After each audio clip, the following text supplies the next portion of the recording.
was a storm in Stanley Park several years ago and the trees fell over, and they basically did a call out to artists to say, come on in, we're gonna give everybody one piece of wood in the parking lot. So we drove in and I went with a friend who told me about it, and there's all this wood. So I grabbed a nice piece of maple and my friend grabbed more than one piece, but he grabbed he grabbed a lot of wood. And funny enough, years later, we were both playing a game of, we played a lot of backgammon at the shop, and I won this piece, and I call it the gammon bench. And so I like to have some sort of meaning in the pieces, so there's a story behind them. I grew up in a small Mennonite community in Ontario. All the women gathered together in the winter for quiltings, and the quilt series was a series of plates. I feel like it's like the closest thing I'll ever do to a quilt. I originally made them for a show, and I made them like a rectangular installation, like a size of a queen size quilt, basically. And when I work with clay slabs, it feels very much like working with fabric. You know, before I got into lighting, I'd always worked in advertising and design and more marketing focused. For a number of years, I was an art director and creative director within marketing. My work has been critiqued as being very graphical, which would make a whole lot of sense because I come from a graphic design background.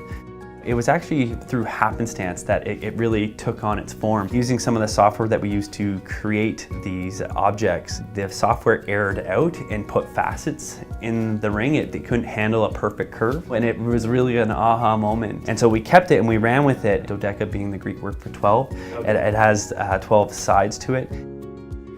The reason why people live in this corner of the world often is because they love to be outside. It's kind of an odd way to think about interiors, but we're building an inside space for people to use as a home base, to live outside. We needed a really casual feeling home.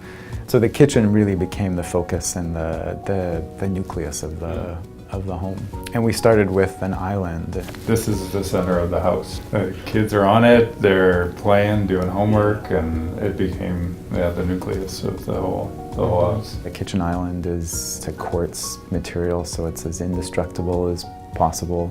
Wanting our work to last as long as possible and to look good as long as possible. A lot of brides are looking for something that's just going to make them feel and look really beautiful. They don't want to look back on their wedding photos and think, why did I wear that? Yeah. With Carolina, when I was fabric sourcing, I found this jacquard, and I wanted to experiment with fuller silhouettes. With the jacquard, I was able to cut it and drape it in the same method as my chiffon. Yeah, the jacquard featured on that skirt, actually, I fell in love with.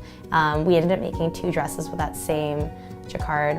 One, Carolina, is the correct side of the jacquard. On the flip side is this really cool, like, metallic silver. It's the wrong side of it, but I loved it, and we ended up using it for another dress. I knew I wanted to study architecture in high school. I ended up studying genetics, and just really coincidentally ended up spending a lot of time in the area that I would then return back to and practice architecture in. This house was a little bit different. The client was really understanding this as a house that would allow her to engage a kind of business model for vacation rental. And in this case, the client's considerations were much less personal. The project really had a huge focus on speculating about needs that might appeal to potential people that might come and stay in the house.